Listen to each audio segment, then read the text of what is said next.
will start shortly. I would like to start this International Development Select Committee one-off session into alternative finance options for international development. It's a topic that we keep on having to come back to with both the reduced budget but also the dramatically increased demand around the world. So we're very pleased to have two panels today. The first panel is if I could ask you to introduce yourselves and a little bit about the organisation and your work in this area. Anna-Marie, could I ask you to introduce yourself and your organisation first, please? Yes, thank you. Anna-Marie Chidzero, and I'm the Chief Investment Officer for FSD Africa Investments, which is the investing arm of FSD Africa. We are a specialist development finance institution, if you will, that's focused entirely on enabling finance on the African continent. So we work through a lens of the financial sector, trying to strengthen the financial sector in order to ensure that it's allocating capital to where it's needed. And we're particularly focused at the moment in climate finance, biodiversity loss, gender equity, fragility, and vulnerability. Thank you. Philippe, Valahu, CEO at the Private Infrastructure Development Group, set up 22 years ago to develop and fund infrastructure projects in both Africa and Asia. And within the product lines that make up the Private Infrastructure Development Group, we cover the full life cycle, if you will, in the development of an infrastructure asset, from the upstream technical assistance to the feasibility, to the project development, to providing various forms of debt or guarantees to ensure that the project happens. So purely focused on infrastructure. Please. Hi, I'm Louise Walker. I'm Deputy Director of the Private Sector and Capital Markets Department for FCDO. I'm here to speak on MOBILIST, which is an in-house flagship public markets program. And FSDA and PIDG sit within my portfolio. Very much. Anne-Marie, can I start with you, please? So, I think as the Chair said, we know the importance of alternate forms of finance to try and bridge the finance gap. How do you see FSD's role in supporting us bridging that gap? So we are focused on addressing failures in the way the financial system works on the African continent.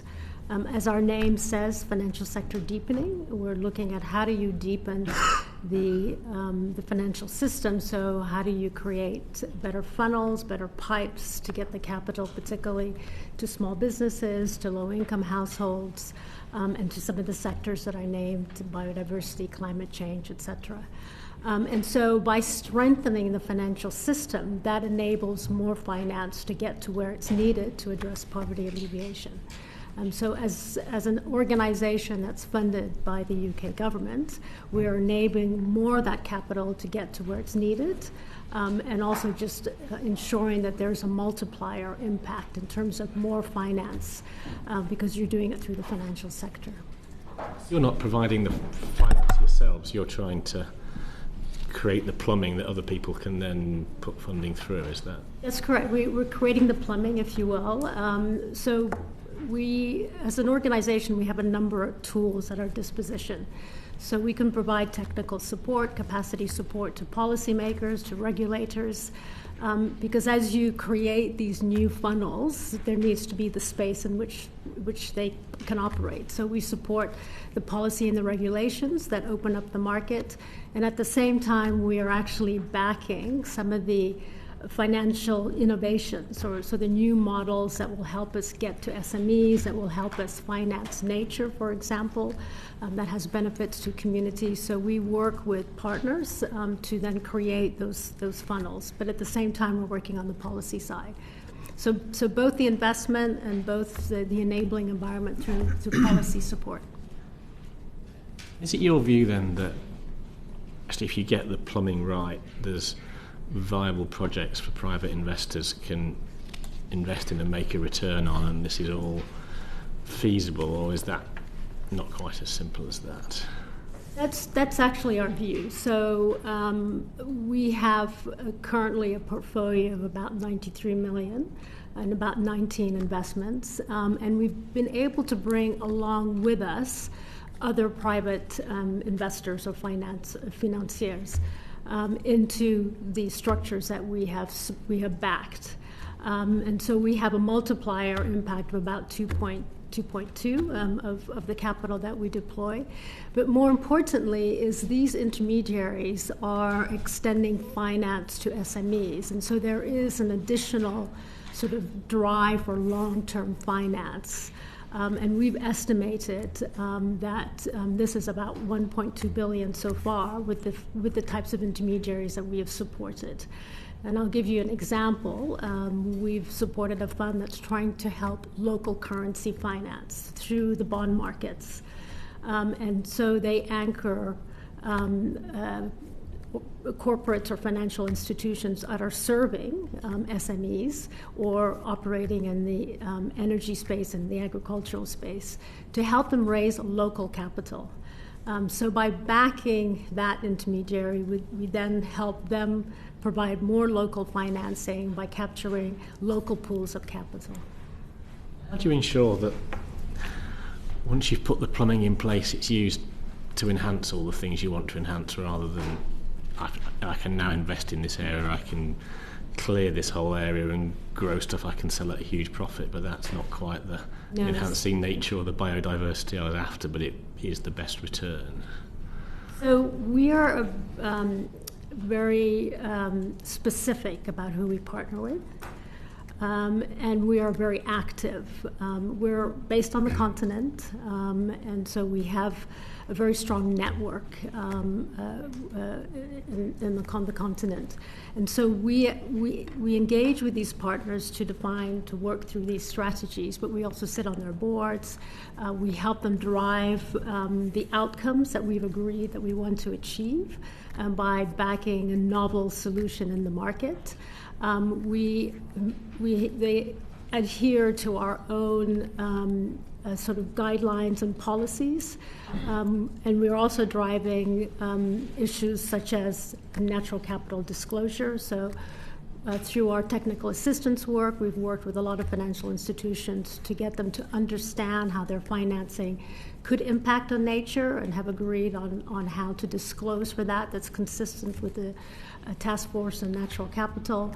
And so we're very actively engaged with these partners to ensure that the funding that we're allocating is leading to the outcomes that we want to see in terms of the impact on jobs and on the environment and vulnerability.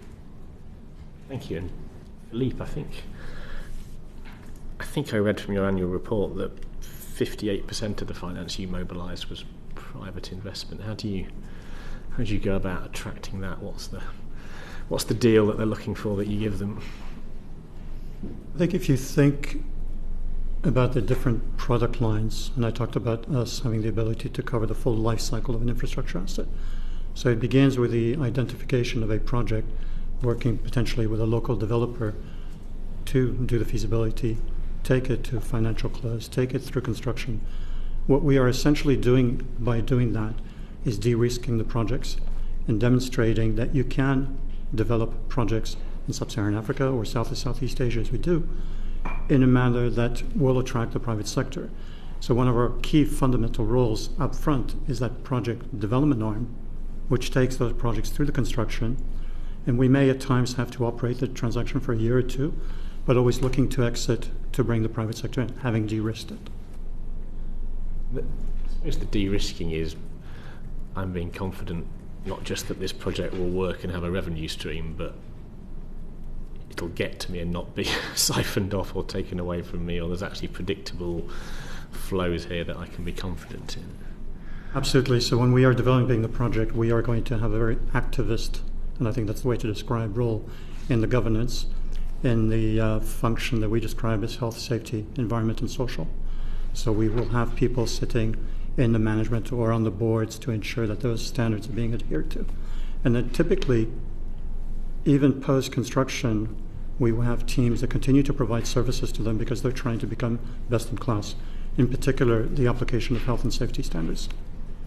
You're working in some slightly risky or unstable political climates, I mean, do governments buy in that if they mess this up, there'll be no more? That if we're attracting investment for infrastructure that needs to work for a couple of decades, if we kind of wreck the project after 3 years, we might save a bit of money in the short term, but we'll be getting no more in the long term. I mean, do people understand that this has to be viable? To some extent, yes, or to a large extent, if you consider the fact that 600 million people do not have access to electricity on the continent. And a lot of the transactions we are doing is in the off-grid, mini-grid space to provide first-time access to people who've never had it. They do realize that this is something, a good, that people need. Because if you're doing an off-grid project, say in Sierra Leone in the north, targeting 20,000 people who've never had electricity before, providing electricity and cold storage to clinics that have never had either, they begin to realize that this is a critical piece that you want to maintain. So there will be attempts to fiddle with the price. Inevitably that happens. It's either too low, it's always too high. And that's what we have to hold, I think. Thank you. Thank you. PIDG was set up in 2002. How have you seen the role of your organisation change within the development sector over the last 20 years? When it was set up 22 years ago by the UK and 2 or 3 other like-minded European governments, it was to address a gap in the financing architecture in sub-Saharan Africa, first and foremost. That was the lack of long-term debt available to fund infrastructure projects, the inability to source local currency solutions, and the unavailability of what we call patient capital, which I was just responding to, which is that early stage project development. If you fast forward 21, 22 years, you still see a huge need for that patient capital. It is the most difficult to source today. But what's changed is the climate agenda obviously has come to the forefront, and certainly come at the forefront of what we do and the lens through which we look at every single investment. So that has changed. The funding architecture has changed dramatically, and we've seen the pressures, negative pressures on ODA, which means you're seeing capital that would not necessarily have come in the numbers they're trying to come in today, and I'm thinking of philanthropies, and that is a fundamental change over the last 21, 22 years. And then, as you will know, there's a massive rethink today of how the MDBs operate, and that is also a change because they've always been taken for granted, and I think there's a desire today to see some significant changes there. Sorry, Philippe, I thought you were going to mention China, because isn't China heavily in this space, and wouldn't that be seen as patient capitalist? No, not really, because they're looking at, in terms of the Belt and Roads or whatever they're calling it today, initiative. They're a much bigger scheme than... A fairly significant 500 million, 1 billion type transactions. Here, when I'm talking of a project, we just launched East Africa Marine Transport, which is the first ever vessel on Lake Victoria, which links Uganda and Tanzania. Total cost of that will be $12-15 million. So the equity requirements are completely different than what you're suggesting would be the case for the China Inc. type projects. And in contrast, MOBILIST was then set up in 2020 and is due to run until end of March 2026. Yes. How has the programme been so far? Well, I think it's obviously experimental and early stage, and what we're trying to do is tap into public markets as a volume of finance. So we like to say MOBILIST tries to meet investors where they are, because we know that institutional investors, 90% of their portfolios are invested in stocks and bonds on public markets. So if we're going to try and leverage private capital at the scale that needs to happen, we think public markets is the way to do it. We have under our belt right now 5 transactions, all quite different, and we're really trying to demonstrate things like the ability, for example, with Bayfront to securitize portfolios of assets, and why that is interesting to us and why we think it's got potential is what that does is move assets off of balance sheets and sells them off essentially, so there's more room for lending. And we're excited about that because we think, as Philippe referenced, this is a model that we can perhaps take to multilateral development banks and development finance institutions. So using public markets as a transformative force at scale. We're not there yet, so we're still sort of in the first stage and first step. I would also say we bolster this with partnerships. So we have so far partnerships with 8 different stock exchanges around the world, and that really helps us with pipeline, building that relationship with the institutional investors on those stock exchanges and working with them to develop transactions that are attractive to them in terms of sustainable development.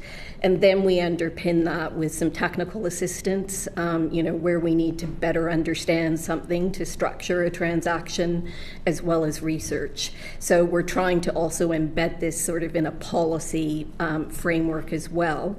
So what we learn and develop through the MOBILIST effort, we can take and develop and scale, and hopefully others will take and develop and scale from our example. Brilliant, thank you. I continue on to the next one, Chair? Okay. So I'd really like all of you to sort of answer this, but I'd like to begin with Anna-Marie, please. This committee published a report last September considering the role of British international investment in providing development finance. What work is your organisation doing that isn't already being done by the bill? So, as I explained, we are very specifically focused at the financial sector.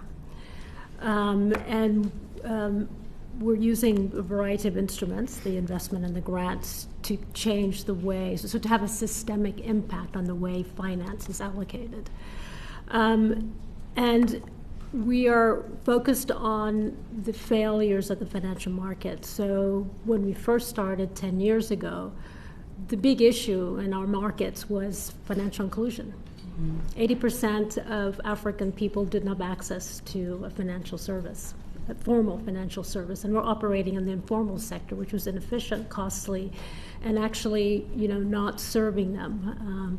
And so we addressed that particular problem, really trying to drive the solutions, working with the financial sector players, working with the policymakers to open up the market. And that required, being quite nimble and versatile in finding the right partners to bring about that change. There's been a lot of change, a lot of development. Levels of financial inclusion have come down significantly. We were talking about 80% 10 years ago. I think we're probably at 20%, depending on the country that you're focused on. And so we're always moving with the way the market is moving and trying to drive finance at the frontier. And so now we're seeing a real opportunity to work with African partners and UK partners to, in a way, leverage some of the assets that the African continent have in terms of its youthful population, in terms of its natural capital, whether it's solar energy, whether it's wind power, whether it's forests, its mangroves, and its communities. And so how do you get finance now to enable economic benefits to the community, to the populations by innovating some of these solutions? I think we work closely with the other development finance partners, the MDBs, but we're quite different in the sense that we're very focused on the financial sector, and we kind of help move it along at the same time. It sounds idyllic what you're laying out before us. Could you give us an example of an actual project that would meet that utopia? Thank you. Well, it's not without its challenges. I have to be very clear about that. I'll give you a couple of examples. So I think I stand to be corrected, but I believe we were instrumental in the issuance of the first green bond on the continent and the first gender bond on the continent. And so this was a very unique combination of our sort of technical assistance and advocacy work. So FSD Africa worked around designing the criteria for a gender bond or for a green bond. We leveraged a partnership with PIDG through Garanco. So we came in, we supported the first issuance in Kenya, which was around student housing. So it was a green bond, and so we designed with ACRE, the student company, the criteria that would make this an eligible green bond, and then PIDG through Garanco came in to guarantee the issuance of that bond. Same thing with the gender bonds. This in 2018, I recall being at AFSIC on a panel talking about how do we drive more capital in the hands of women, and how do we address the fact that women don't have access to finance. And one of our board members actually was chairing the session and said, we need to issue a gender bond, and we need to be very clear about how those proceeds are to be used. And so we worked again using our technical assistance pool of funding to design the toolkits in collaboration with BII and others, which led to the first issuance of a gender bond in Tanzania. And there's been a couple more. I'll give you one last example. No, thank you. That's okay. That's great. Thanks. I just was hoping to hear similar from Philippe and Louise, if I may. Some of the complementarities and or differences with BII was the initial question. So just with regards to the bill, what is your organisation doing that the bill doesn't cover? So there are 3 or 4 areas that I would focus on. We are looking at only infrastructure. We don't look at the other sectors. And that has been a focus for the last 20 years. And we don't shy away from that mission. Now, it will be the hard infrastructure, power, water, transport. It can include social infrastructure. Anne-Marie talked about student accommodation. That's one area. Housing could be another. There will be derivatives of infrastructure, if you will, like cold storage for agri-produce or other things that may require the cold storage. So that would be one area. The second key area that we do that, frankly, no one or very few, if anyone is doing it, is championing the use of local currency through our own guarantee arm, which allows projects to be funded in local currency. And when we go a step further, we set up, as we have in Pakistan, in Nigeria, in Kenya, next month, hopefully, we set up a local company that will do the guaranteeing that we normally do for ourselves, but now this is a local company doing it, to guarantee bond issuance by domestic corporate entities to fund projects. So student accommodation in Kenya is one example, but it's all about deepening the local capital markets to bring in domestic institutional investors, pension funds, insurance companies into the mix. So the Kenya one that we will launch next month, one of the anchor investors will be the Nairobi County Pension Fund, which is quite extraordinary when you think about it, to have them come into the mix to use some of their assets for the infrastructure asset class. So those are the 3 or 4 areas I think make it quite different. Thank you. On MOBILIST, it's a shorter and simpler answer, which is public markets. So BII is in the private equity space largely, and this is all about public markets, which is a completely different space. So I'll leave it there. Thank you. Nigel, back to you. Louise, Yes. if I asked my constituents what we spent our international development budget on, they'd think it was feeding people or giving them medical care or all such worthy things. They probably wouldn't think we were engaging in quite complicated asset-based securitisations of 330 million infrastructure bonds and loans. Can you just kind of explain what we're trying to achieve here and why actually this is a good thing to do? Sure. Well, I think if we think about those programs that feed hungry people or educate people or provide clean water, they are largely done through our ODA spend. And our ODA spend is limited and small And so when we look at the scale of need for the SDGs around the world and the trillions we're falling short, the question arises, what else can we do? Because there is no amount of ODA in the world that's going to help us solve those problems and address those needs.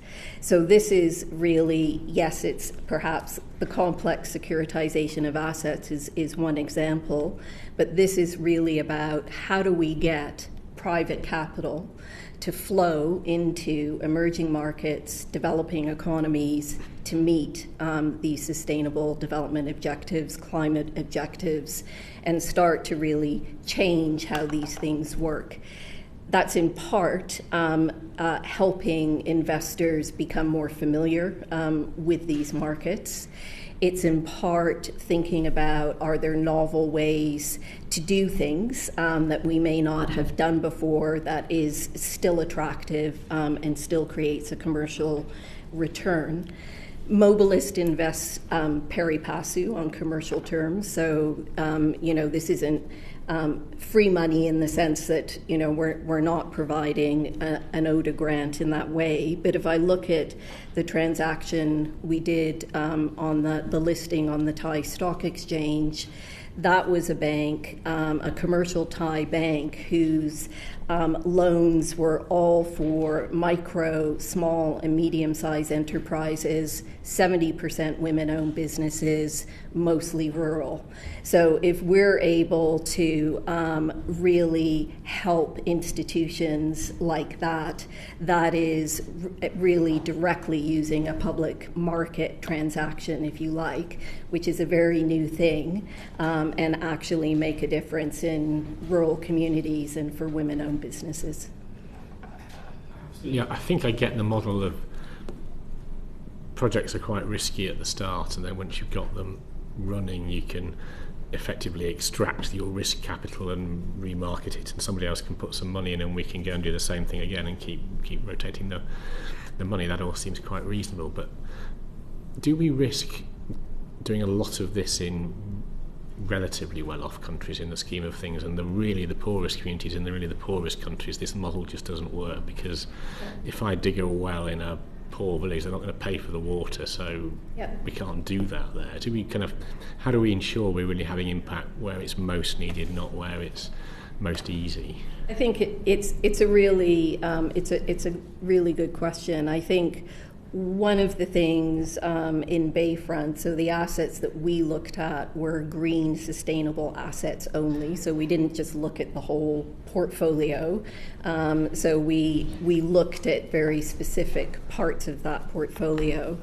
But for me, when I was talking about sort of the ambition or the vision to be able to take this to multilateral development banks or development finance institutions who all have all of this stuff sitting on their balance sheets right now, if we're able to use a public market mechanism to move some of that stuff off, it's those multilateral development banks and those development finance institutions who are able to make new investments, originate new projects that really target least developed countries, obviously poor people, gender, and do that work. So it's helping them essentially get more mileage, if you like, out of what they're able to lend.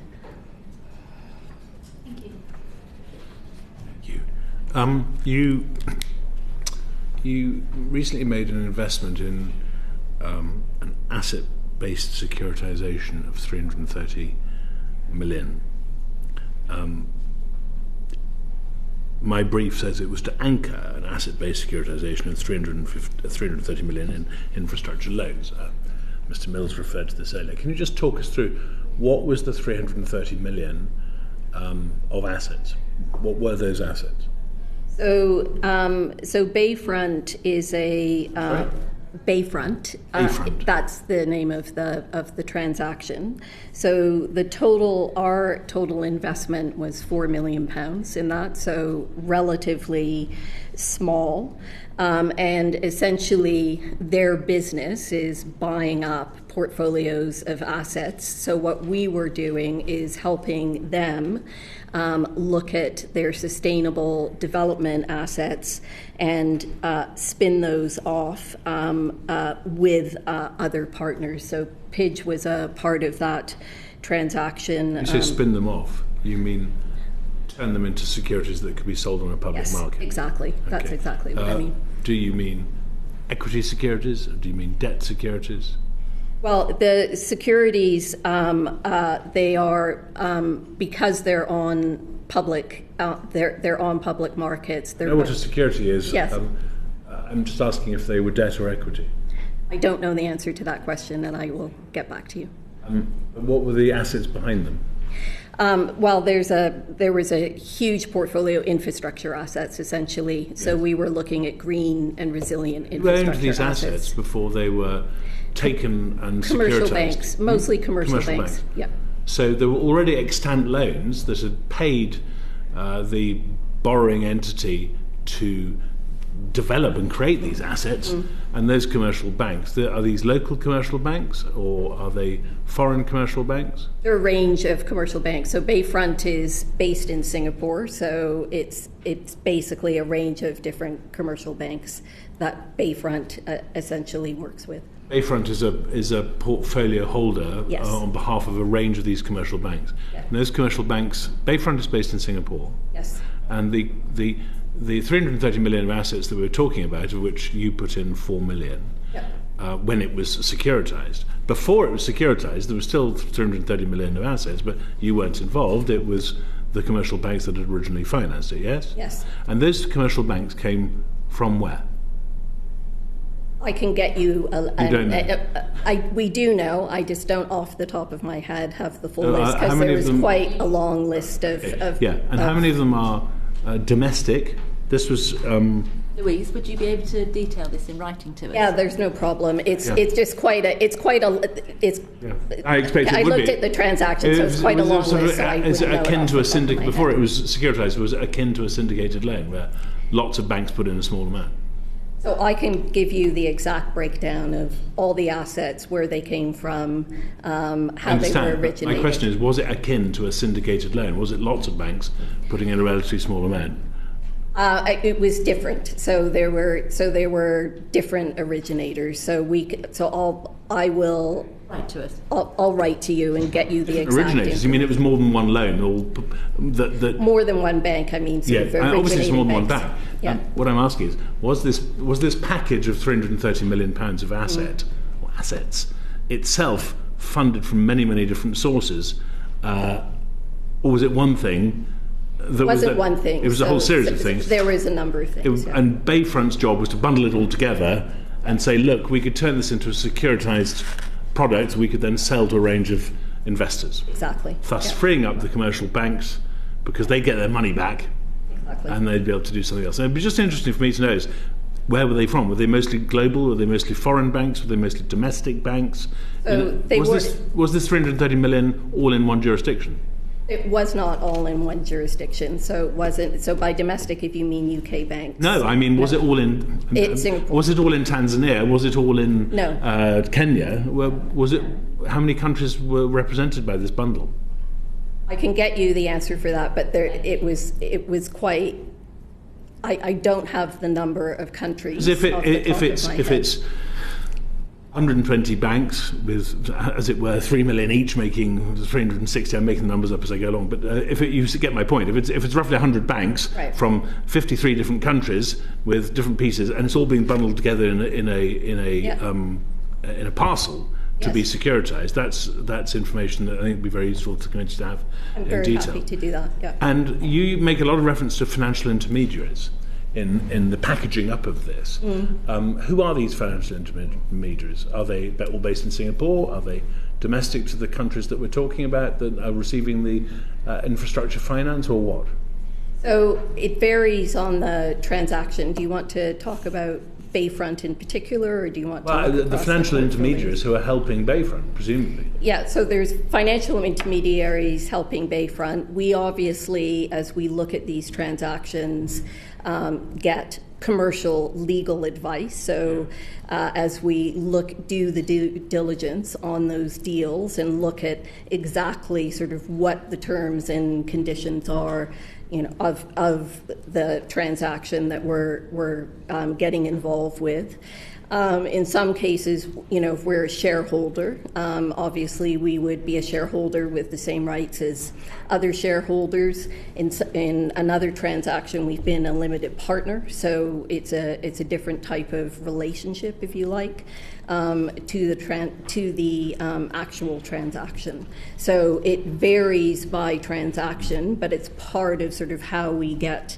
How we look at and do our due diligence in terms of, what is the information we're going to get, what's the reporting we're going to get, what are the asset classes, all of that kind of thing is part of and at the end how we of look it, at that. Is this 330 million is the number that's mentioned? Is that all bundled up into one security, whether it's a debt or equity, you're going to tell us, that is then launched upon a public market somewhere that I, as an investor or a local institutional investor, could then invest into one thing?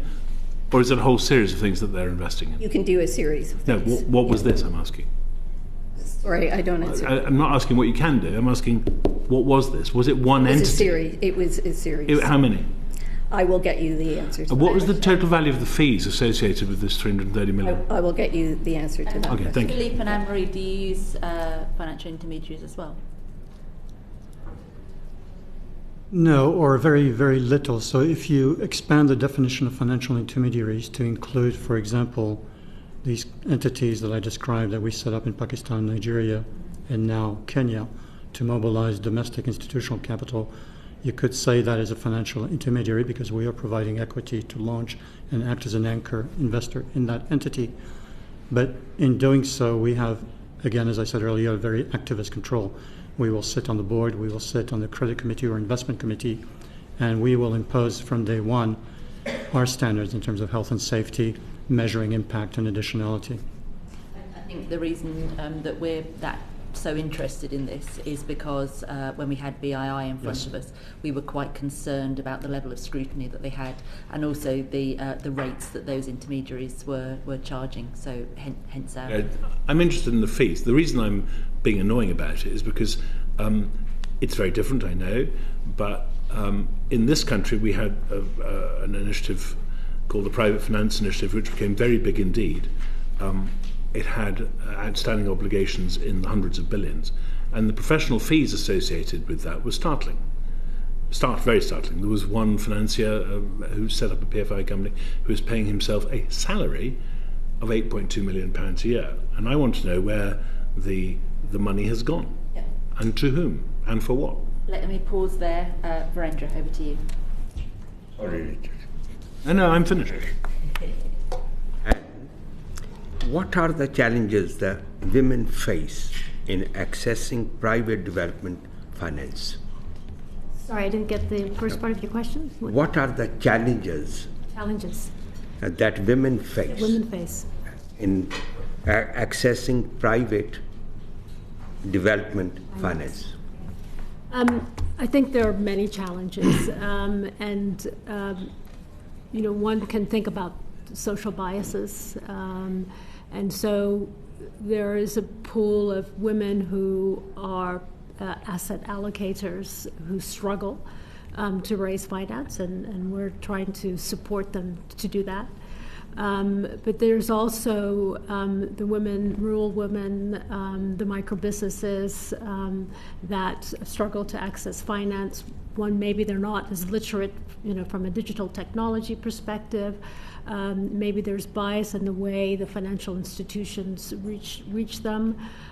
There's issues of just, being able to go and access finance because they're running their businesses. So there are multiple challenges that women face. And if we're trying to build a financial system, and we're saying that 50% of our population is not participating in allocating capital, does not have access to capital for a number of reasons, we need to fix that. Because we can't deepen a financial system if we're not being inclusive of everybody in that system. So we are looking at ways in which we change that.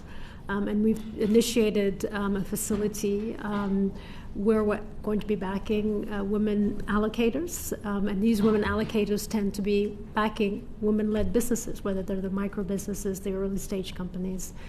So really beginning to address those biases in the financial system. How are you ensuring that FSD, Africa's investment, are gender inclusive? Thank you very much for that. So we are very gender intentional. I think if you look at the profile of our organization, it is gender sort of neutral in the sense that it's gender equity. Within our investments, we apply a gender intentionality lens, and so when we are backing... Marie, what does that mean? Sorry, gender intentional. So we're looking at ways in which we can ensure that women are represented. So if we're backing a financial firm, we ask the question, how many women do you have in the board? What are your employment practices? How do you make it inclusive so women have opportunities? So we ask those questions. We're also asking the questions about how are you addressing the access to finance by women. So we're very intentional about that. I was going to tell you the story of a transaction that we're looking at in Sierra Leone, which is to support mangroves, the restoration of mangroves, in which women are very involved in, participate. So we're working with the communities to ensure that they benefit. So we're very intentional about including the question of women and girls and how they are going to benefit or how they can make decisions around their financial choices. Louise, as an FCDO program, is there a requirement from the department for potential investments to be considered with the gender lens? It's not a requirement for every single transaction, but it is a requirement for the portfolio as a whole. So I talked a little bit about the commercial Thai bank that was a very interesting transaction for us because it was really about loans that this bank made to women-owned businesses. We're also looking at, which is still sort of in development, so I can't sort of name names, but we're working with an asset manager to do quite an interesting transaction that is completely gender-based. And what we're seeing is for a number of these institutional investors and asset managers who have young savers, these kinds of investments are increasingly in demand and increasingly attractive. So we're really looking at how can we tap into that in terms of institutional investors who are looking for how to do more in this space. Thank you. How do you ensure that the composition of your organization is reflective of those you are trying to support? So we have within the Private Infrastructure Development Group a team that looks at this, and so there are two aspects to it. Any transaction that comes through the system has to be submitted to what we call a clinic, which involves our Sustainable Development Impact team and Health and Safety, Environment and Social. They have, which is rather unusual for many organizations, the right to veto transactions that come in, because everything that we should look at should be looked at through a gender lens and a climate lens. And a gender, it's about looking at transactions for potential gender-associated risks or gender benefits and potential benefits, and therefore working with those investee companies or companies we work with to ensure that they might make some changes to the project to make those reach the objectives that we're trying to reach with respect to gender. The other part of it, of course, is, and goes to the heart of your question, is internally ensuring that we have the ability to attract, retain a mix of staff that reflects the countries we operate in, both in Africa and in Asia. Thank you. Thank you, Chair. Anne-Marie, I want to ask you, obviously the white paper was recently published, sets its priority of going further to mobilise international finance, both to tackle climate change and biodiversity loss. Can you tell us how private investment could be a driver for sustainability in low and middle income countries in order to reach their climate goals? Yes, no, thank you. Again, going back to what we're trying to do within the financial system, sort of trying to fix or address the failures or the challenges.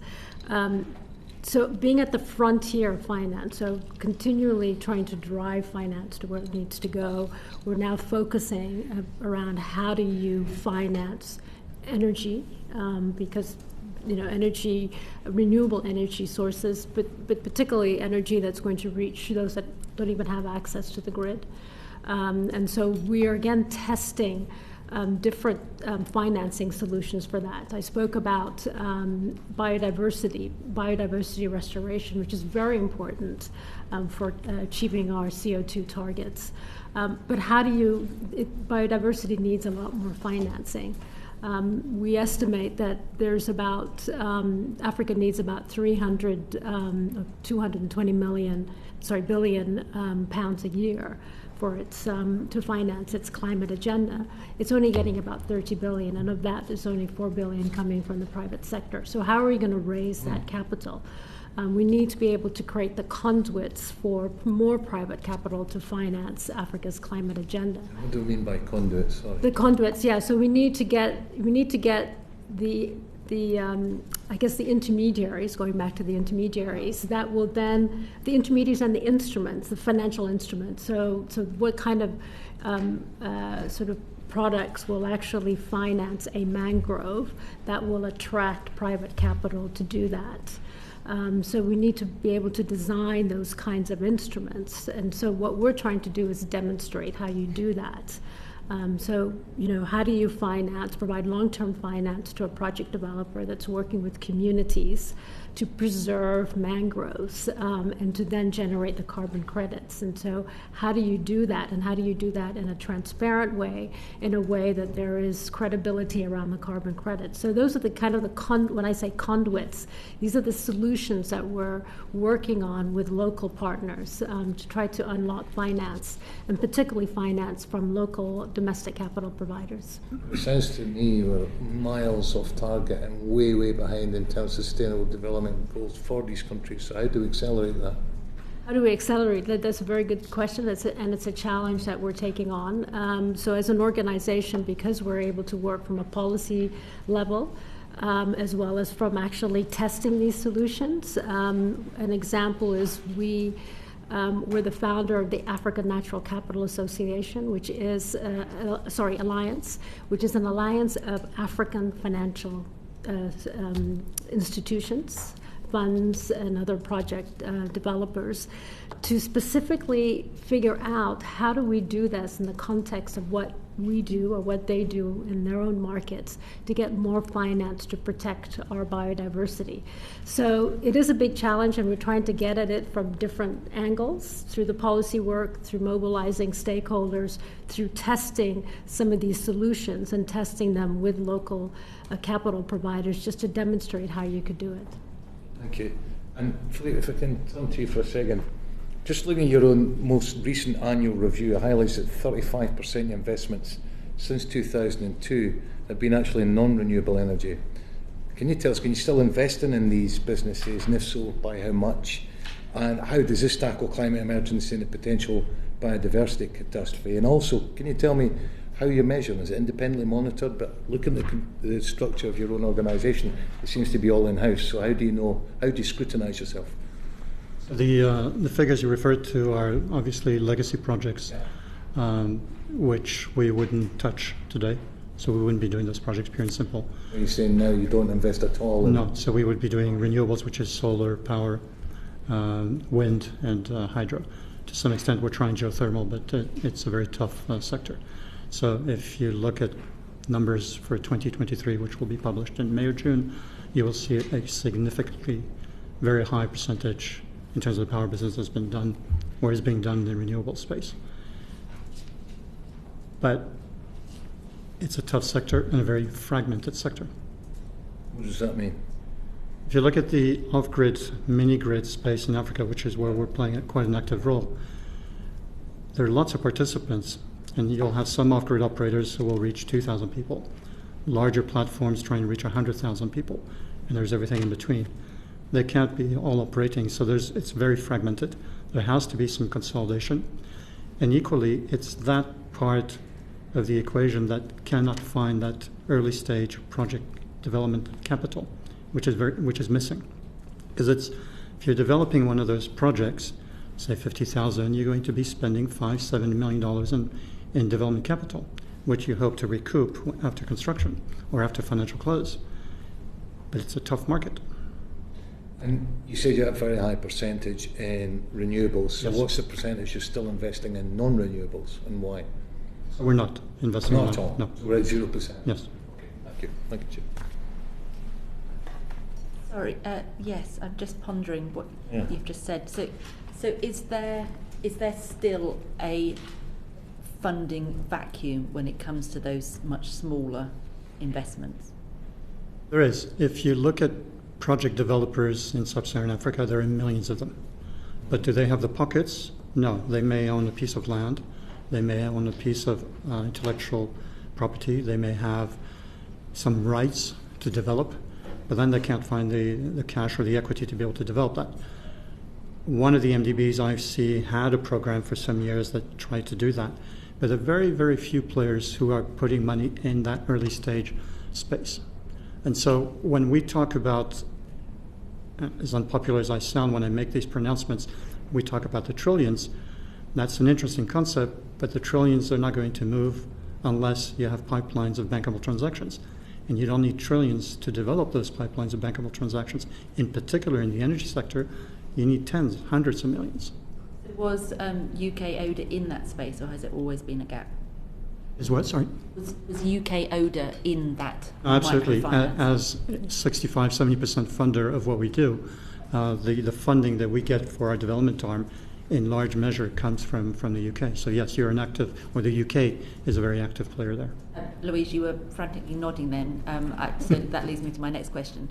Have you seen cuts because of the ODA cut? I think yes, there have been reductions in spend because of ODA budgets. I think, what we're able to do with PIDG and FSDA is they get sort of different types of the ODA budget, if you like, and so we're able to protect the sort of the resource, the RDEL piece, which is the concessional piece that's so important for what Philippe is talking about, and the fiscal CDEL. So we're able to make sure that finance is there alongside the sort of investment finance, if you like. So it's a package of funding that we're able to offer so that we unstick the sort of the project development work.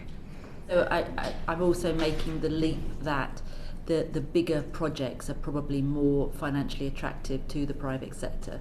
So it is those micro projects that are most dependent on development money, and that's where the biggest demand seems to be from what you're telling me. May I come in? Yes. And which is why one role we're trying to play there is play that role of aggregators, so that if you have a number of small players developing small mini-grid solutions, trying to get them together on a platform so that you're no longer talking about 2,000 people, potentially 50, 100,000. And then all of a sudden you have a model that is more attractive, that can attract capital.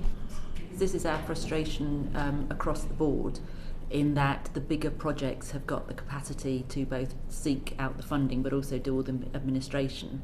And one of the things that we consistently argue for is sort of the business links model that acts as that sort of broker corralling agent and helps with that process. And it sounds as though this sector needs that too.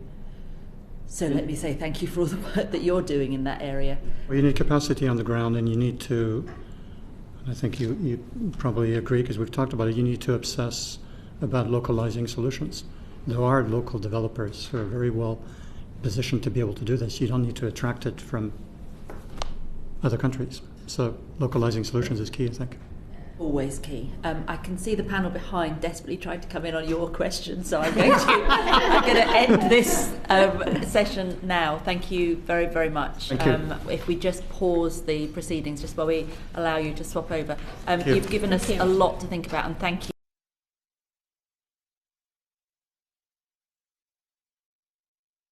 The proceeding is currently suspended.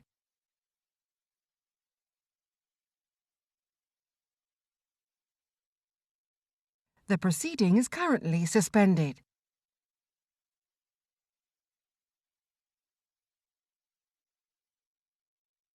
The proceeding is currently suspended.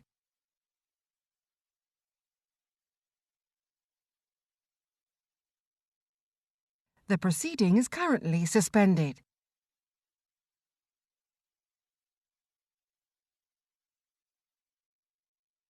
The proceeding is currently suspended.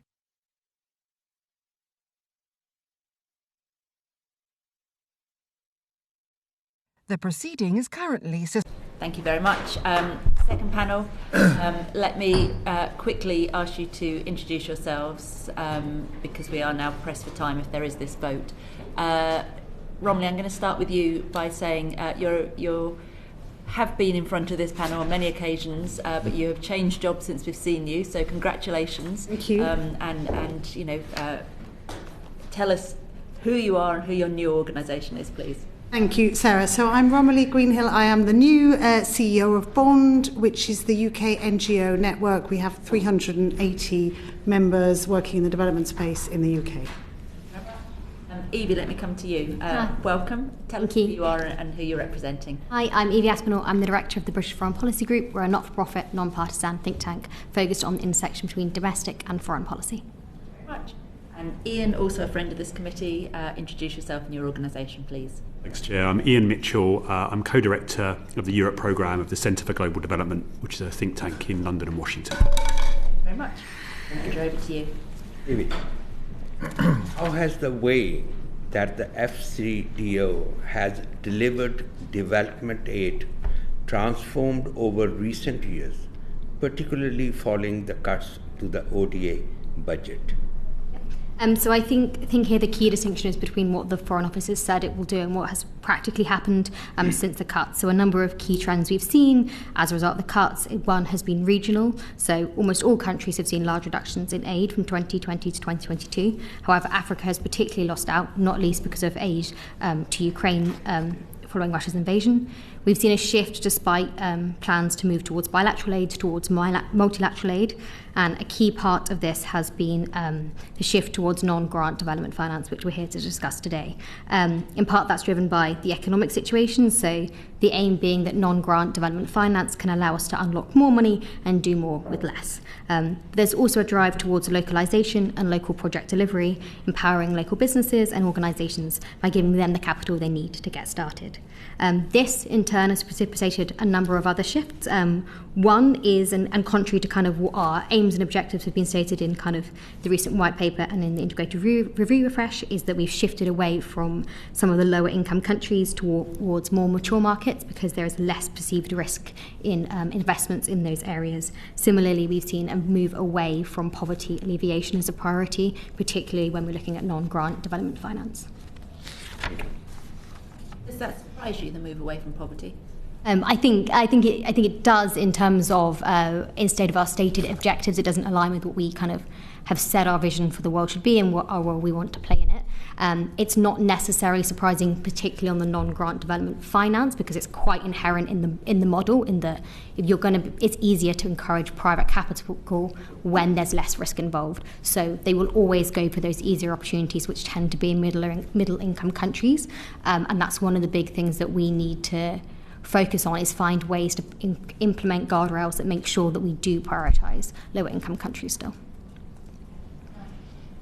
Ian, can I start with you, please? I think you heard the previous session, didn't you, where we were talking about the finance gap and the need to find alternative forms of finance to bridge it. So is that a direction of travel that you agree with? I think when we've looked at this, we've seen that there's a lot of aspiration for private finance to fill the financing gap. But I think when you look at the actual record of the instruments that are used, the multiples are not very huge and not very large. The billions to trillions mantra of a decade ago has shown to have failed. Most of the instruments we looked at were able, for every pound of public money, there was between 50p and £1.50 of private money being mobilised. So some movement of private money, but relatively incremental. So I think the private mobilisation agenda, is an important part of the development approach that we need. Lower income countries need a financial sector that operates, but I think that the conclusion that there's a huge financing gap and therefore we need to mobilise private money with public money is not going to lead us very far. What's the reason for that? Is it that there's just not schemes out there that are attractive to investors, so that you can't attract the investment? Yeah, I think that's a good question. I mean, I think in a sense, development is about capital moving into economies so that they can grow, and when the institutions and the conditions are sound in a country, then the private market has a very strong interest in moving in and investing.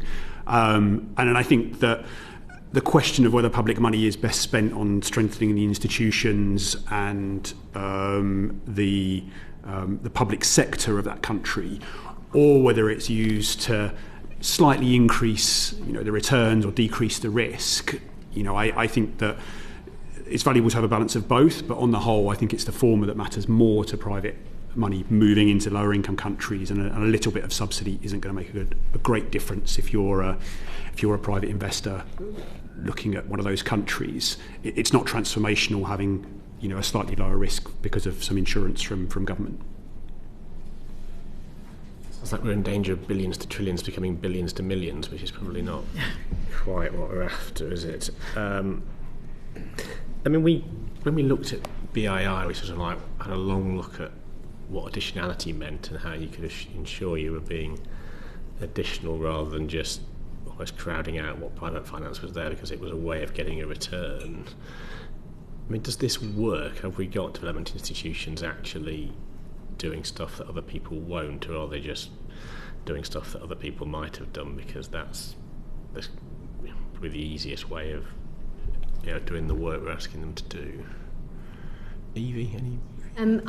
I think it's honestly quite hard to assess because it's actually very hard to pinpoint additionality and show exactly, whenever you talk to counterfactuals, it's very hard to assess whether it would have been there in the first place. But what we have seen is that consistently what many of these instruments are doing are investing in low risk options because that's how you can mobilise the private capital. So it's because there's multiple kind of levers trying to pull them in the same places at the same time, you find that they then invest in the low risk options, which actually that's where private capital would invest in the first place. The challenge is therefore we have to move to the higher risk options if we actually want to be saying we're genuinely doing an additionality. The danger is obviously that's spending, that's money, is investment, but to be seen to risk public money is a dangerous narrative to go down. So they've got that kind of constant battle of wanting to keep their credit ratings, not wanting to take too much risk, but that's when you actually are achieving additionality. It's slightly perverse, isn't it? Because we're moving money that we're literally just spending on good things to investing on what we hope will produce good things, and then we're worrying that we might lose the money that we would otherwise have just spent and not got back. I mean, it's not the most logical of... I mean, in reality, we shouldn't be expecting successful returns on every investment, and we shouldn't be too upset if quite a few of these go wrong, should we? But Romilly, do you have any views on this topic? So I agree with everything that colleagues have said, and actually one of our concerns with BII is it isn't investing enough in least developed countries. So our analysis showed over the last 5 years only 21% by value was going into the least developed countries. So I very much agree with what Evie is saying. If we're genuinely putting in public money into BII, we would want it to be in the riskier environments, the fragile states, the LDCs, and also in the more difficult sectors. One of our big concerns around BII is around climate. We're not seeing the levels of commitment around climate investments in renewable energy and so on that we'd want to be seeing. So really we would like BII to be doing things that private sector money isn't doing in riskier environments and in more inclusive, gender-sensitive, climate-smart sectors. We've struggled to get our own pension schemes to invest in our own infrastructure and high-risk businesses. Do you see much appetite for pension schemes investing in African infrastructure and high-risk investments? No, and I think, again, to double tap on Ian's point, there's also a question of, is this the best use of our ODA money? Actually getting the regulatory environment right and getting the rule of law right and all the kind of fundamentals right in some of these countries. And actually, by the way, you can use a bit of ODA to do that, and I think that's quite a sensible use of money. But this idea of sort of small amounts of public money catalysing large amounts of private money, we've tried it now for more than a decade, and I don't think the evidence base is really there. And I think what bond members are really concerned about as well is there are real trade-offs with the rest of the ODA budget. As we all know, the budget's been cut from 0.7 to 0.5. There's the refugee spending, so in fact the ODA budget's more like 0.3 at the moment, and actually a growing share of that is going into BII. And we're therefore seeing cuts to girls' education, health, and food security, etc., etc. Romilly, so this session is about looking at alternative sources of financing. So with that pretty bleak that you painted, where are the alternatives? I mean, what ought to be happening? What do your members say would be, why isn't the government doing this rather than... So I think there's a lot we can do on public sources of financing, actually. So the multilateral development banks, getting bigger, better, more transparent, better governed, more equitable banks, greener banks, that is a really important area. I think actually the current government is doing a fair amount on that, which is welcome. I think actually looking at things like global taxation, we haven't seen enough progress on that. I think that's a really important area. Things like illicit financial flows, how can we tap down on... Just say a bit more about what you mean about by global taxation. Well, at the moment, things like, airline taxes, we don't properly tax aviation fuel, and we should do that. That would also be very good for the climate, and it would generate new resources, public resources, that we could use for development. Helping countries also to raise more of their own tax revenues by cracking down on things like tax havens and so on.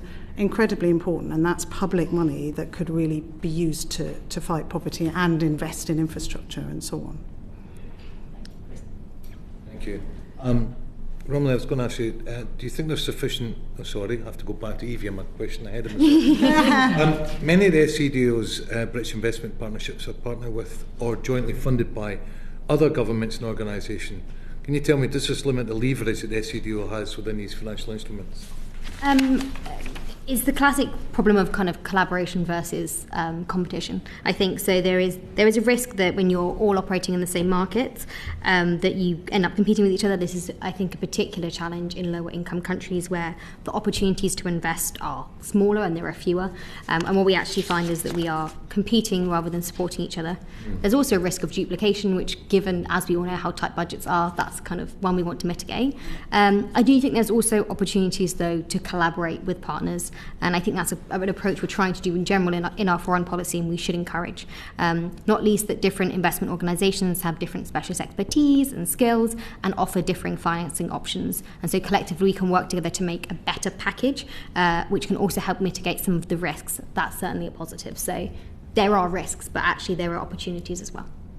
Okay. And can you tell me how effective is the injection of new capital in instruments such as BII, PIDG, and of course MOBILIST, and achieving the FCDO's international development objectively, particularly given obviously its increasingly limited ODA budget? So how effective they've been in general? A mixed success, and partly it's because, as we heard from the first panel, each is doing quite different things and working in different ways. They've been somewhat effective. I think the biggest challenge, as I alluded to earlier, was that they aren't always completely aligned with our development objectives, and not least because lots of the investments are legacy investments that are ongoing, so they're not what our current objectives are, which have also shifted and changed. So as Romilly mentioned, things like climate, we haven't seen enough investment in. We've not seen enough investment in lower income countries. So whilst their broad objectives are in line with what kind of the broader development sectors are, they aren't intricately, and crucially they're not being held particularly accountable, and there's a big issue around transparency, which I'm sure we'll get into, which means that we can't actually assess how well they are doing against a lot of this criteria. Feels like a tanker trying something at the sea but with no rudder at the back. It's quite interesting.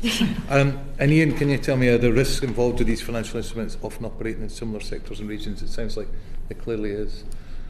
Yeah, I mean, I think they have slightly different areas of focus, and our work looked, I think some of the instruments within British investment partnerships are focused in different areas. So PIDG, for example, who you spoke to in the last session, are more focused in lower income countries than some of the other instruments, and I think that's worth keeping in mind. But as Evie said at the start, the nature of these types of finance means they're typically more towards middle income countries than the FCDO budget is in general.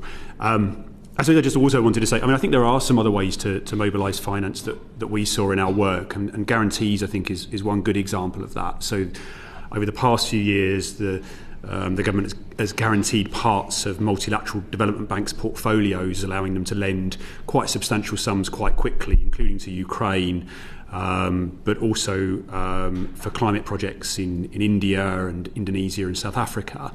And those are quite promising. They aren't likely to call on ODA, and really they're taking advantage of the fact that there's assets on multilateral development balance sheets that can be leveraged. They're almost kind of proof of concept of the reforms that are being pursued, and so that has generated billions in lending to those countries at relatively low risk.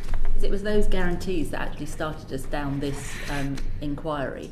Because I can't remember, but exponentially the amount that the government has been lending is going up like a rocket, which is fine. Guaranteeing, sorry. Which is fine until, as is predicted, there are one or two big incidents around the world at the same time, which leaves us very overexposed. Do you share any of those concerns? Well, I think the government could be a lot clearer on how it perceives those risks, because, as you say, if those guarantees are called, they do become ODA, and the government's responsible for fulfilling the loan repayments to those different countries. I think for the loans to Ukraine, I think that's obviously a clear risk, but I guess the alternative was to fund Ukraine directly, and so in this sense, it allowed the money to move out the door very quickly.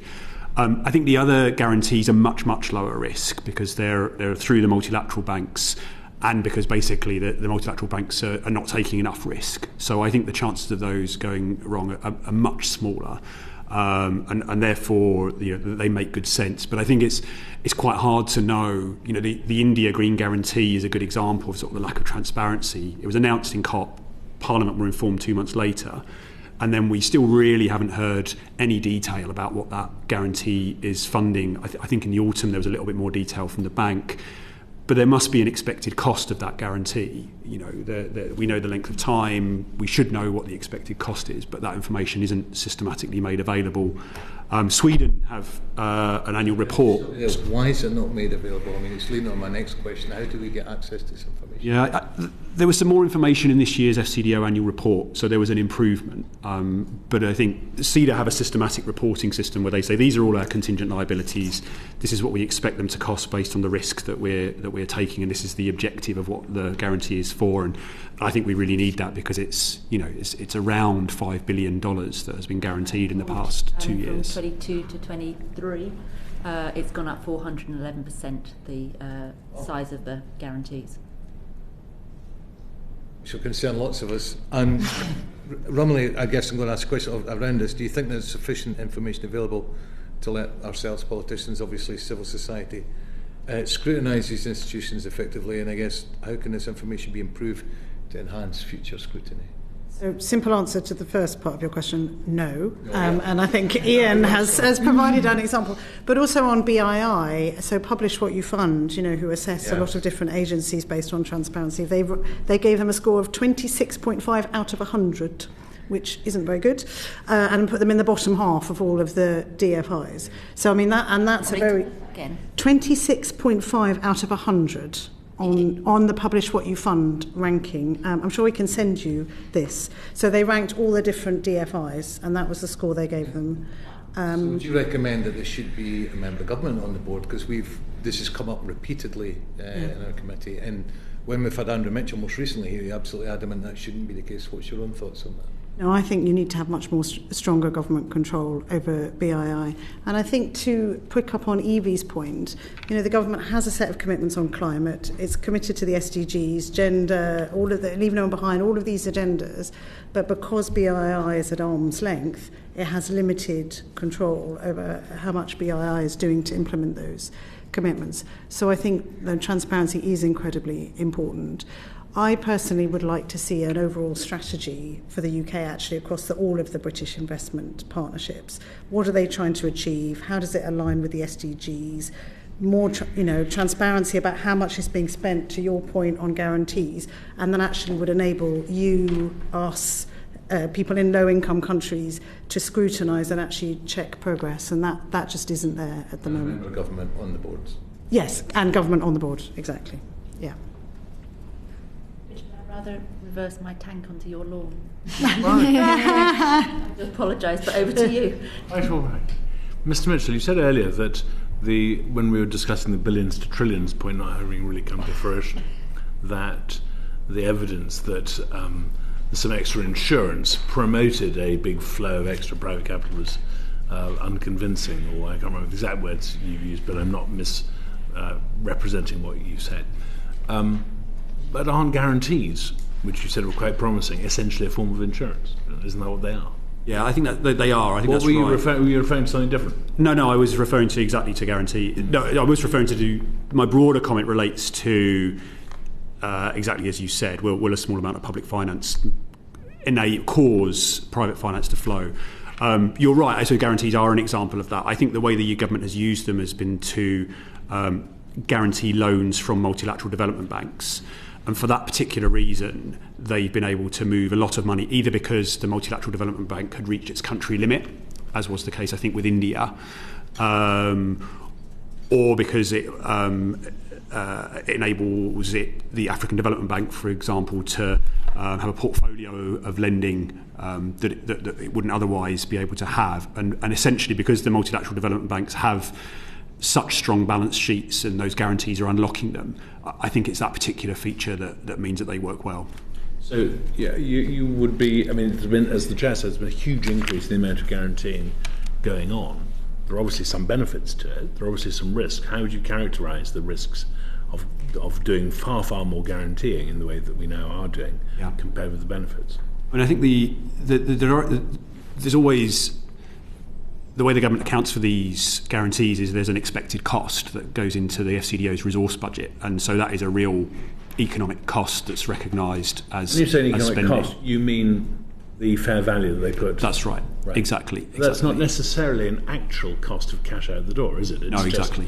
It's an accountant's assessment of what the risk is, which may or may not come to fruition, if fruition is the right word for risk crystallising.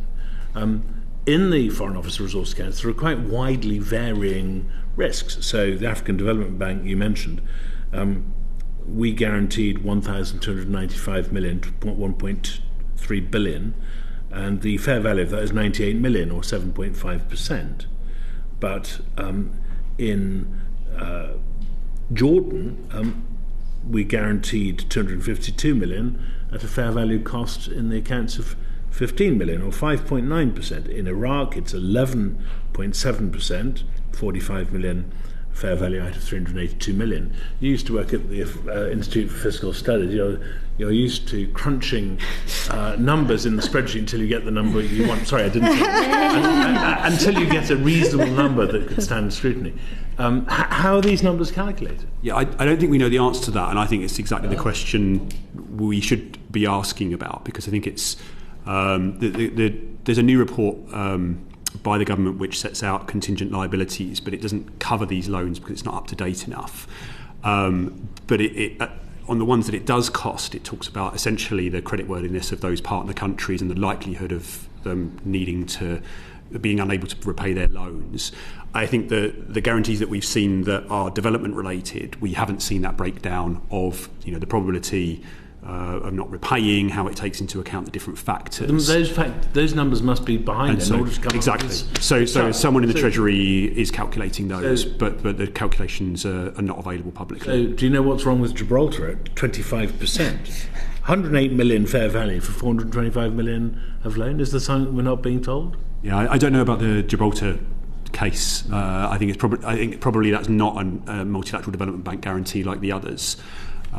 So it probably reflects the direct credit risk of that country's. On the subject of multilateral development bank guarantees, you're saying most of these guarantees are in the form of guarantees to multilateral development banks in order to unlock the heft in their balance sheets. But isn't it also true that didn't we learn this in the financial crisis, that just by accumulating lots of risks into one big risk that's so big that nothing can't possibly go wrong is actually potentially a gargantuan error? That's exactly what we saw in the financial crash, wasn't it? Yeah, certainly in the private sector we saw that. I think I think the multilateral development banks are in a different situation where they're overly cautious. They've got extremely strong credit ratings, and different think tanks and my colleagues have said that those balance sheets can be leveraged more. They can issue bonds and borrow in private markets to a greater extent without putting their credit rating at threat. Because they're quasi-sovereigns. And then that's right, but exactly, because their repayments are prioritised above private lenders to countries, and they almost always. I think the World Bank has just agreed to publish its detailed information on repayment rates for its loans that will help the private sector make better judgments on that. But it's exactly that reason. If the reform went as far and as fast as some people argue it could, then the opportunity for those guarantees wouldn't exist anymore, because the banks would be taking those risks themselves. You mean the multilateral? Exactly. Would be taking those risks exactly. Are there any other big international aid actors who are using these guarantees at the scale that FCDO is using them? Yeah, perhaps not at the scale of FCDO. I think CEDA and Sweden were probably the first and most active in the use of guarantees. I think one or two other countries have used them as well. But I do think this is, as I said earlier, proof of concept from the UK that there is room on the balance sheets to lend more, and so it is in the vanguard on these issues. It reminds me a little bit of the climate-related debt clauses, where the UK was one of the first to come out and say, look, countries need relief when there's a climate disaster, even though we don't lend ourselves. Beyond the export credits, it was more of a stance of principle, and then now the World Bank has followed that lead, and I do see this as a similar situation. Yeah. One more question. Going back to what I asked you about at the beginning, the greater degree of insurance that we're seeing is not going to have the transformational effect that people would hope to see. That's what you said earlier. What would have a transformational effect?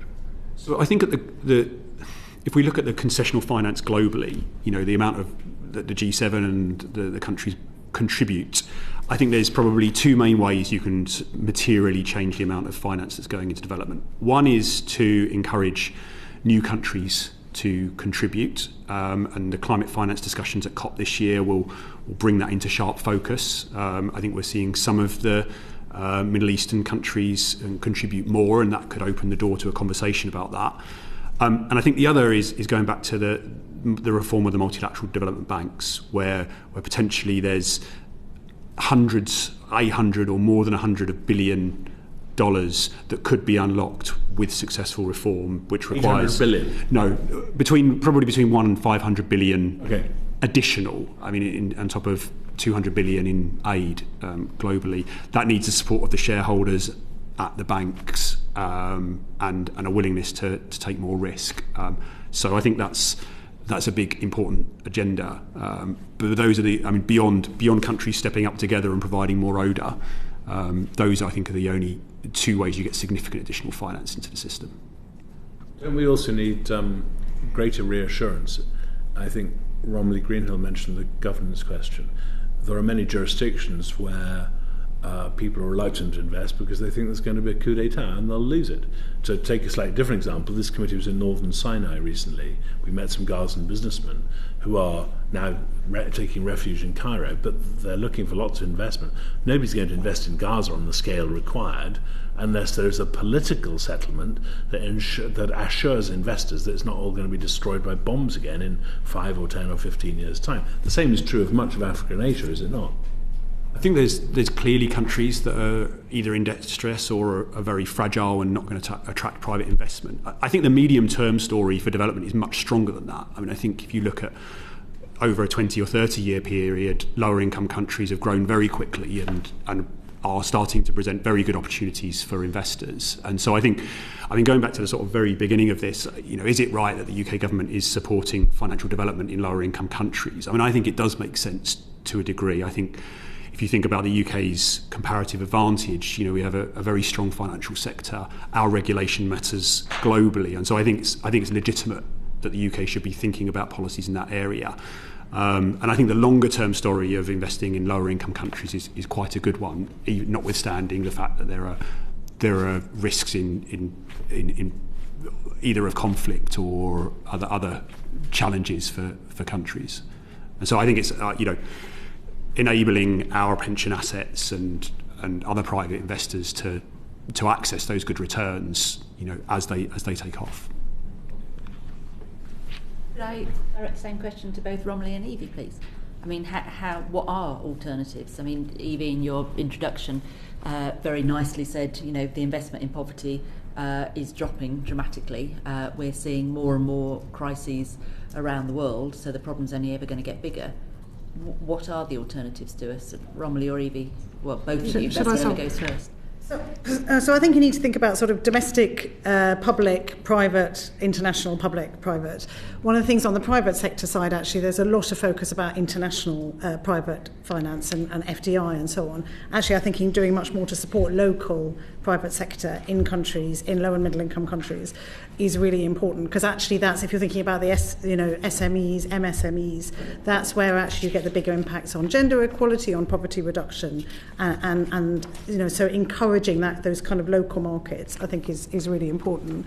On the kind of international public side, so Ian has talked a lot about MDBs, and I agree with everything that you've said there, with a bit more of, actually if we're going to get the MDBs to be fit for purpose, we do need to think about how are they governed, who makes the decisions, the voice of rich countries. All those sorts of issues are incredibly important. So we need bigger banks and we need better banks.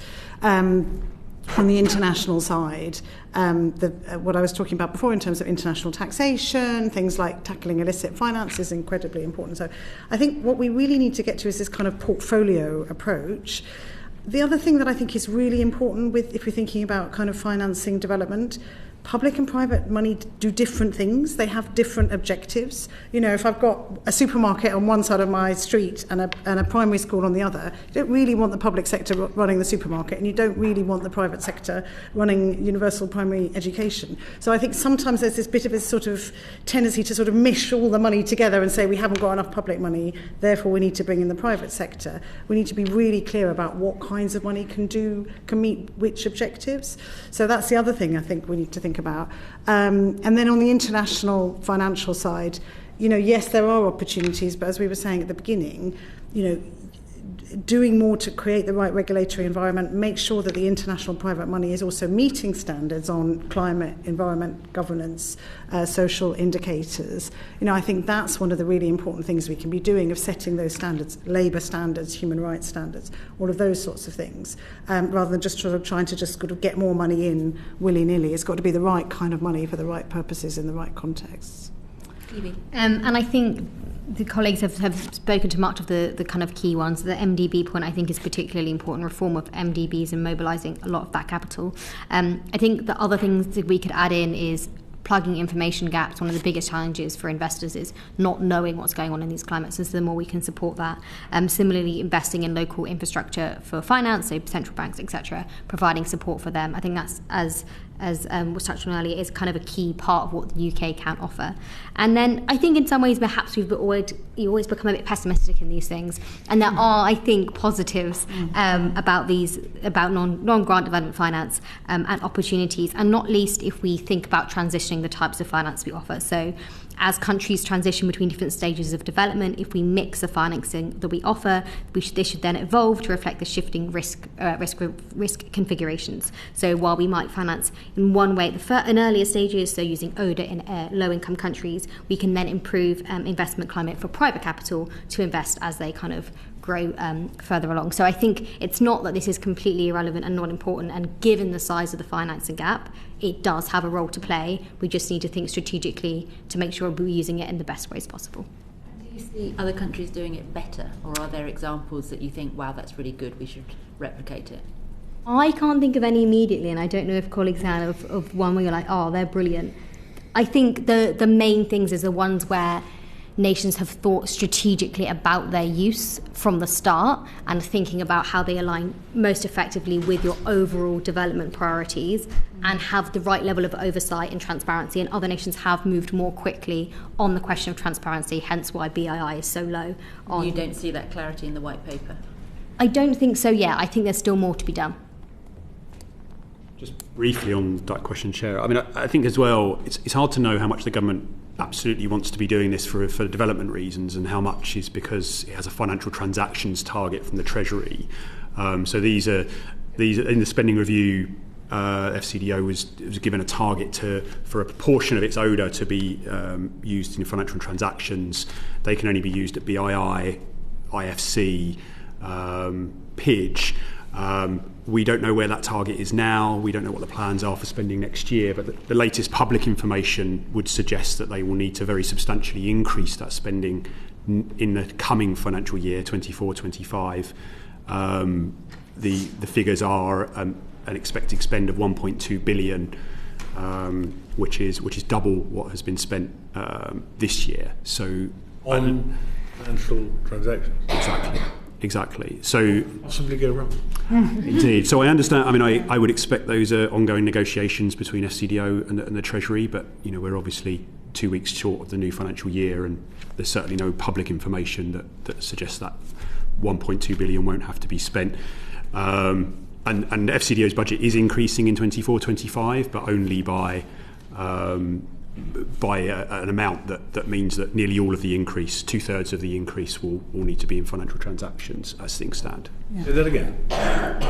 2/3 of the increase in FCDO's budget in 24-25 will need to be in financial transactions. Yeah. Meaning of the character of the type we were looking at earlier, funding. According to the latest public information. Yeah. Have you done any assessment, any of you, on fees? Because my nostrils always start flaring when I see public money going off on schemes that involve. I'm not saying I'm a recovering banker myself, so I'm not saying I'm against them. But I always think, who is slightly ahead of everyone else? Who's got an edge on this? Who's making a fee, and how big is it? Because you don't get big transactions without fees, and quite often you don't get big transactions without big fees. So if there is an increase in the total of ODA spend that is going into financial transactions, my first thought is, so how much are the fees going up, and for whom? Is this an area that you've looked at all? It is. I mean, a lot of that will be going into things like BII, PIDG, and so on. So your earlier questions about sort of financial intermediaries would apply, but that, the first recipient of that will be BII, PIDG, and so on. But just to pick up on Ian's point, I do think there is a sort of tail wagging dog here on some of the financial transactions. It feels like sometimes allocations are being made based on needing to meet those arbitrary targets rather than actually what's the best thing the UK can do to support the SDGs. So to go back to fees, we haven't looked at that. I don't know if colleagues have, but it is quite an interesting question that could be explored. I mean, I remember it was actually in the Cabinet Office in the UK. The Office of the Third Sector was being hosed money about 15-20 years ago and pleading, don't give us so much, we can't get rid of it quickly enough, and being told, no, here it is, you have to have it. And of course there were the predictable disasters that followed. Very interesting, thank you. Sorry, please. Can I just maybe check my understanding? Maybe these things aren't mutually exclusive, but at one level we've got a model of we're trying to securitise and put some capital in up front and then get it back out and roll it round. And then the other end, I think one of the outputs of COP28 was the need for concessional finance and how we effectively bridge a gap where we need 80 million to do something, but there's only 60 that's really viable, so we've got to go and fund the 20, and either we have to let the country off existing debt it has to create the fiscal ruble, we have to redirect money, or we have to help them get tax, or we just have to subsidise that to make it happen. I mean, those are fundamentally different models, aren't they? One thinks you can make it viable, the other just says we need to do it and it isn't going to be viable. I mean, where are we on those two? Do they exist at the same time in different places, or actually do we need to be looking at more the concessional route really than the first one? I mean, from our perspective as Bond and our members, we need an awful lot more concessional financing if we're going to meet the SDGs, and there is a wide body of evidence that suggests that, both on, you know, on the kind of leaving no one behind poverty reduction agenda, and certainly on the climate agenda. And many of our members also from a kind of justice perspective talking about concessional financing to for climate, given that actually low income countries didn't cause a lot of the problems and are then having to make the investments and deal with the impact. So our perspective is very much that we need significantly more concessional finance. We obviously are calling for a return to 0.7 as immediately, and also options to explore other sources of concessional financing for countries. So I think my view is that sometimes we have these conversations, there's a sort of ideal conversations, what does the evidence tell us is actually really needed? And then you've got the kind of reality of how much money is actually available. And I think that's sometimes where we get tied up in knots. But, you know, from a needs perspective, we need to massively scale up concessional grant financing for poverty reduction and climate purposes. I don't know if others want to add on that. I mean, maybe just briefly on the climate. I mean, I think climate finance is going through a similar debate journey that development finance has been through to some extent on the we need a lot of money, we need to mobilise it. I suppose it's a little bit different in that a lot of that money needs to go to middle income countries to help with the low carbon transition, where, you know, capital markets are more developed, there's greater resources and private investment, and I think there's an argument being made that some concessional lending there could be important in unlocking renewables. And so I think that makes some more sense. That's a distinction, I think, from the SDGs and ODA, which is much more about the low-income countries where energy footprints are not very large at all. Thank you. I really appreciate this and really appreciate the first panel as well. You've given us a lot to think about, and more importantly, a lot to get the Minister to think about. So thank you for sharing. Order. This session is now closed. Ended.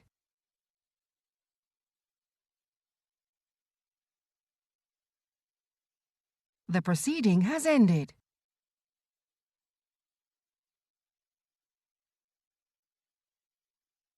The proceeding has ended.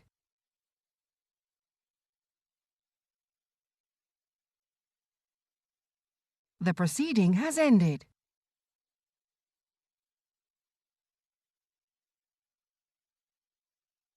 The proceeding has ended.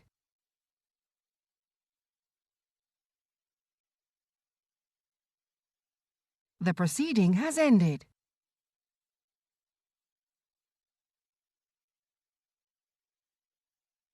The proceeding has ended.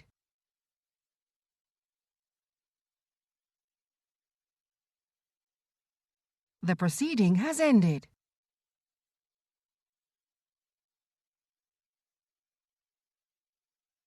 The proceeding has ended.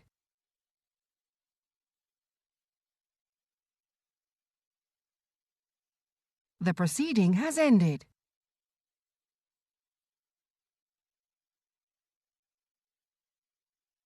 The proceeding has ended.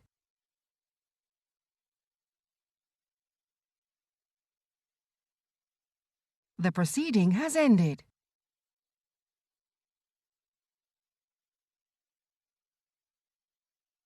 The proceeding has ended.